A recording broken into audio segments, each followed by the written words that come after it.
Yan, life update muna tayo. Sikat yan. Ayun, nakapasok na si tatay sa ano, di ba? Road test, C5 road test. Last 2 weeks ago? Oo. Pero gawin mo na ibang ano yun. Ibang vlog. Gawin natin ang ibang vlog yun. Oo. Tapos bibigyan ko na din kayo ng ibang tips para makapasa dun sa ICBC road test. Para dun sa mga iba nating subscriber na ako. Wow! C5 road test. Bibigyan lang ako ng konting tips sa inyo. Expert yan. Hindi, based lang dun sa experience. O, di na magpasa tayo sa ketchup. Kakadaldal na ala ba dyan? Nahanap ko yung Heinz na ketchup. Ayan, si Aya. Si Mayanhag. Si Mayanhag. Wow. Ring. Bakit? Huwag mo pakita sa akin cellphone mo. Bakit? Ha? Bakit? Ba't di ko papakita sa'yo? Check up mo si nanay. Wow! So yun guys, nakauwi na kami galing Costco. Halos nagmerienda lang naman kami doon. Tikim-tikim lang ng free taste. Tapos, nakabili nga pala ako ng ng razor. Or ano mga tawag dito. Panggupit siya ng buhok. So, tingnan natin kung maganda to panggupit ng buhok. Kasi, mula nung napunta kami dito, hindi pa ako nakapagpagupit eh. Kasi medyo, nangihinayang ako sa presyo ng haircut dito. Halos nasa siya, mga $35. So, yun. Eto, nabili ko siya ng almost $19 lang yung gantong razor.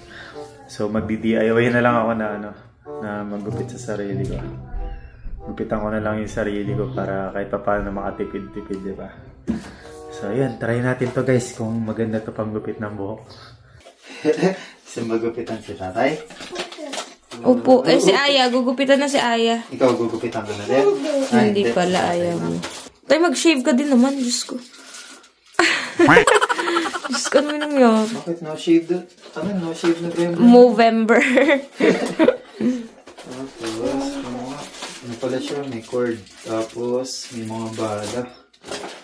And ano pa ba meron dito? May bag pang kasama. Maliit. Ha?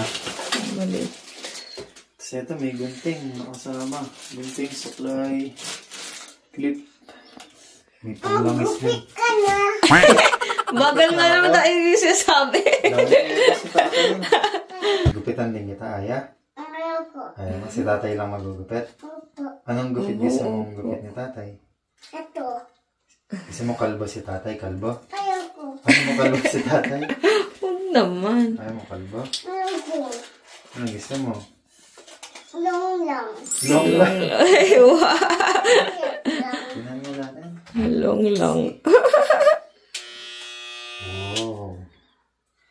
Atay, baka hawakan niyo. Ayaw mahawakan yan ha. Try muna natin sa yung pinakamakapal na bala. Baka maupad yung yung buko. Akin na ang gupit. Wait lang. Dito ka anak kay nanay para makita mo si tatay. Tingnan mo na. Kaso may mga buhok mo dyan eh. Asan ka dyan? Akin na ang gupit. Aya, mag-sleepers eh. Aya, look, tingnan mo. Aya, mababawasan hair ni tatay. Tingnan mo ha. Ayan, tingin ka lang ha. Tingin ka dyan. Ayan na. Oh my God. Diyos ko. Tay, magpagupit ka na lang kasi. Tatay, tama na yun. Magpagupit ka na lang. Sayang $35. Sa Philippines, mga lang yan. Magpagupit ka ng $5 or less than $5. Hindi ah. Shoutout nga pala kay Kuya John na laging gumagupit sa akin. Kuya John, magkano? 80 pesos lang. $2 lang. Yung diferensya ng gupit dito sa atin sa Pilipinas, $2. Ay, tayo maggupit ka na daw. Ang dami mo sinasabi. Ay, baka mapuwing ka ng usad ka lang anak sa pinto. Yan. Suklayin ko lang yung buo. Suklayin mo natin para makita ko ang gasan yung... Datula picture ka tayo before and after. Dali, tingin ka dito. Okay. Gawa tayo ng meme, yung first day sa Canada, tapos ngayon 3 months sa Canada. Ganito na yung mga... Ay, Ano ka? Ayaw mo kasi mag-shave. Ano ba naman? Yeah. Mag-shave ka kasi. Wait lang. Diyos ko. Tingnan natin kung hanggang saan yung eraser ko dito. Magbe-birthday ka pa. I'll give you $30 pag pagupit ka na lang. Try natin. Ayan, ito na. Ayan. Look. Ayan. Oh my God. Alis, matalim. Baka naman masugat ka naman. Ha? Masugat ka pa naman. Hindi. Andiyan pa ba yung anak mo? Ayun, tingnan mo isa. Diyos mo.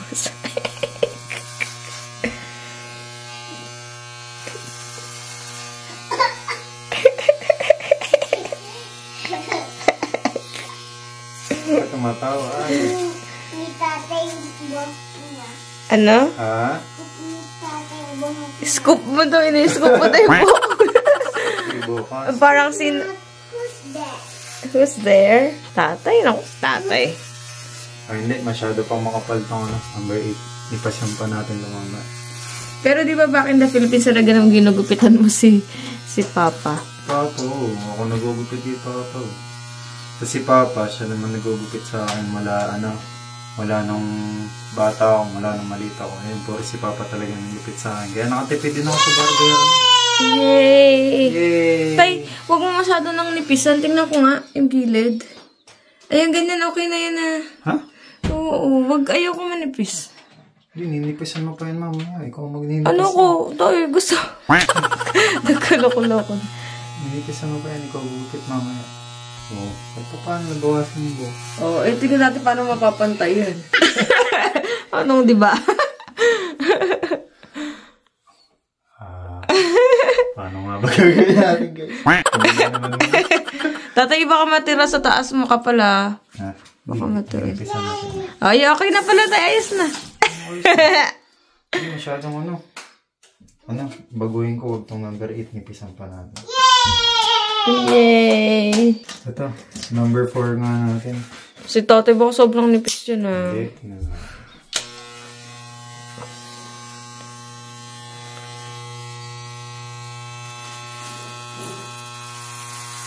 Ayun, yan. Dahil pala may ano ka, yung cover, parang cape. Oh, siya naghahakot na.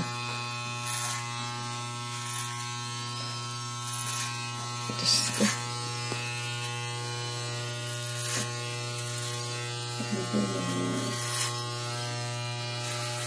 Ay, wag manipis. Ito, okay na to. Ganito lang. Para manipis. Ha? Nipis. Hindi ba? Wait, that's enough. That's enough. Ayoko na panoorin. Ito na may gugupit sa akin. Ay, hindi ko na. Hindi, sa likod, ikaw gugupit. Kailangan ikaw dito. Sa gilid muna. Mami yung likod. Ha? Puro gilid muna unahin mo. Diyos ko, ano ba naman niya kasi? Magupit na lang Okay. Hindi, pagka nagpili, kakalbuhin kay sarili. Ano naman itong kalokohang ginawa namin? Kaya nga tatay, dalidan lang. Ha? Yung gilid naman, ano yun muna, para may adjust sana. Mamaya. Hanggang saan na lang.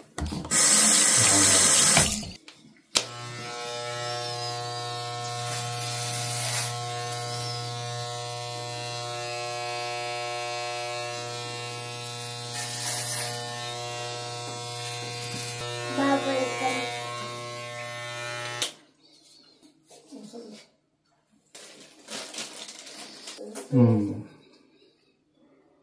Hindi ko makita.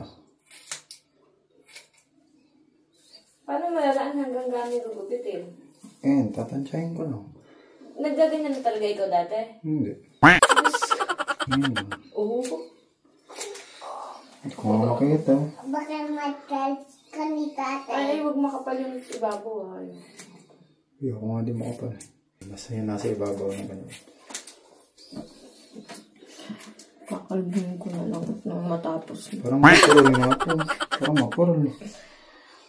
Basta tayo kuha ng panggupit niyan. Ano ikaw na? Kasi gaganin mo na lahat ng makukuha mo. Gupitin mo ng pantay-pantay. Upo tayo dalawa dito. Yeah, okay. Ano? Ikaw na? Ganon ko. Oo, yan. Tapos lahat ng madadakot mo. Yan. Lahat na sa ibabaw. Oo, lahat yan. Basta pantay-pantay, ha. Madaling magupit. Ewan ko kung ano tsura. Ako na may di maarte sa buhok. Pogi ka pareho na. Ano ba to? Ano? Ayan, ano yun, na-try mo na suklayin yung gano'n, yung hawi mo. Where's your hawi? Uy, galing, oh.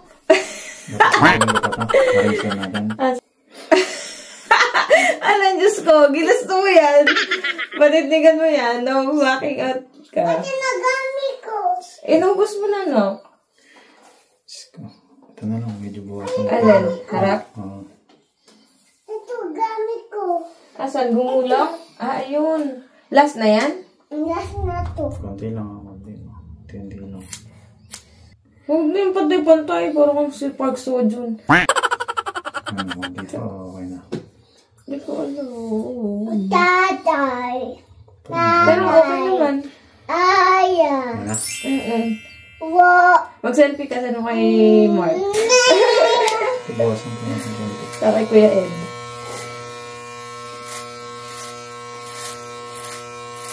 Tara na play na tayo.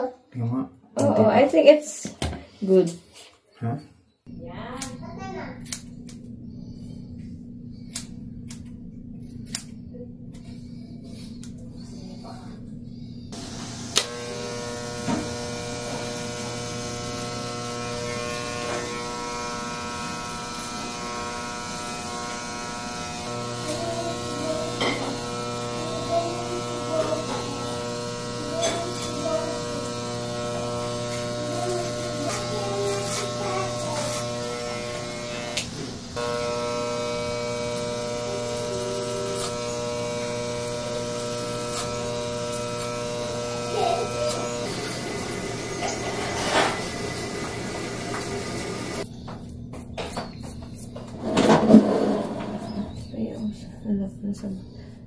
Hi guys. Hi guys! So ayan, nagupitan ko na yung sarili ko at buti tinulungan ako ni nanay. Umayos ka na. Diba? Ayos Kasi na. masapa. Bahala na. At least ako naman kasi, di naman ako maarte sa buhok. Kahit anong gupit okay naman sa akin.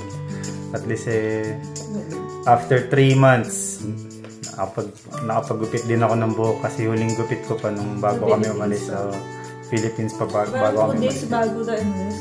Oh, parang 2 days bago kami umalis. So, shout out kay Kuya Jun Dolan. So, siya yung magaling kong barbero sa Dakila na laging gumagupit ng buhok ko. Pero, mula nung bata ako, kain ka.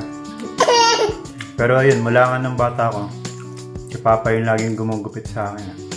Mula nung nagkaroon ako ng pamilya, kinasal na ako. Ayun, hindi na si Papa yung gumagupit sa akin. So, ayun, doon ako nagpapagupit kay Kuya Jun sa Dakila. Galing gumupit yun eh. Shoutout nga din pala kay Kuya Ed na nag-recommend ng panggupit sa amin. So ayun, nabili ko siya sa Winners. Ano lang, almost $19 lang. So tingnan mo, diba? Okay naman yung naging gupit ko. DIY haircut talaga. Nanghihinayang kasi ako sa pampagupit sa barbershop dito kasi napakamahal ng gupit dito, guys. Almost $35. So, ayun, compare natin sa $2 lang nagupit dyan sa Pilipinas, diba? So, ang laki ng diferensya ng hinayang ako. Barbershop sa Philippines, kaya... O, sa Philippines pa, napakadaming barbershop kahit saan ka magpunta, may nang gugupit. So, ayun, nanghihinayang lang ako, kaya, ayun, sinubukan kong mag-DIY, tsaka ayun, nagpatulong ako kay nanay. Satisfied naman ako. Saka sabi ko nga, di naman ako ma-arte sa buhok. Kahit Pogi. Pogi ba si tatay? Pogi?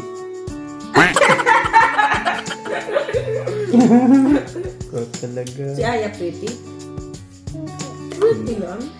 Ayun, so ayun guys. Lilinisin ko na lang yung razor na yun para sa susunod, di ba? DIY na lang tayo. At least nakakatipid tayo. Tapos, 2 weeks ago nga pala guys, ayun gaya na nabanggit namin kanina sa Costco, nakapasa na ako sa C5 driver's license. nag-road test na ako noon. So ayun, buti naman nakapasa na agad ako sa unang take. At Kasi may expire na yung ano. sakto may expire na kasi yung license ko dito. Yung international license. Yung LTO na license ako sa Philippines. Dahil 3 months ko lang siya pwede gamitin dito.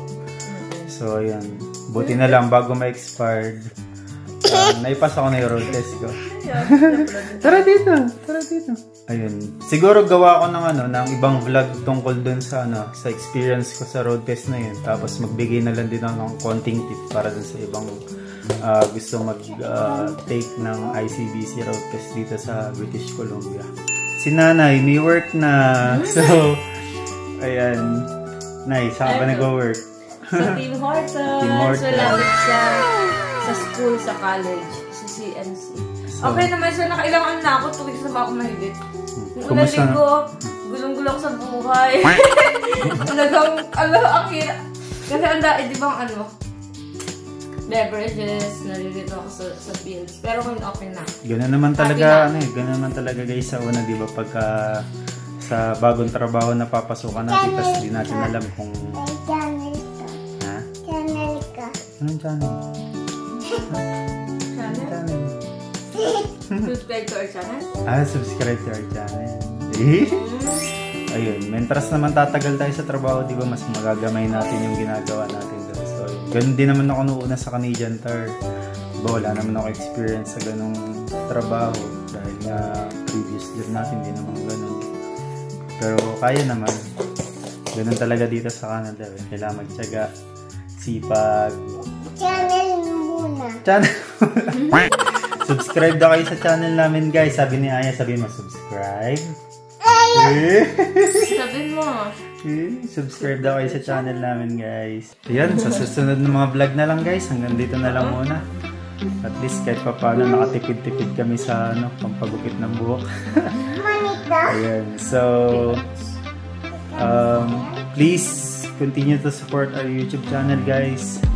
Subscribe, get notified, and like our videos. Next time na lang ulit, guys. Bye-bye. Birthday na si tatay next week. Birthday na ako next week. So, see you guys. Bye. See you in the next vlog.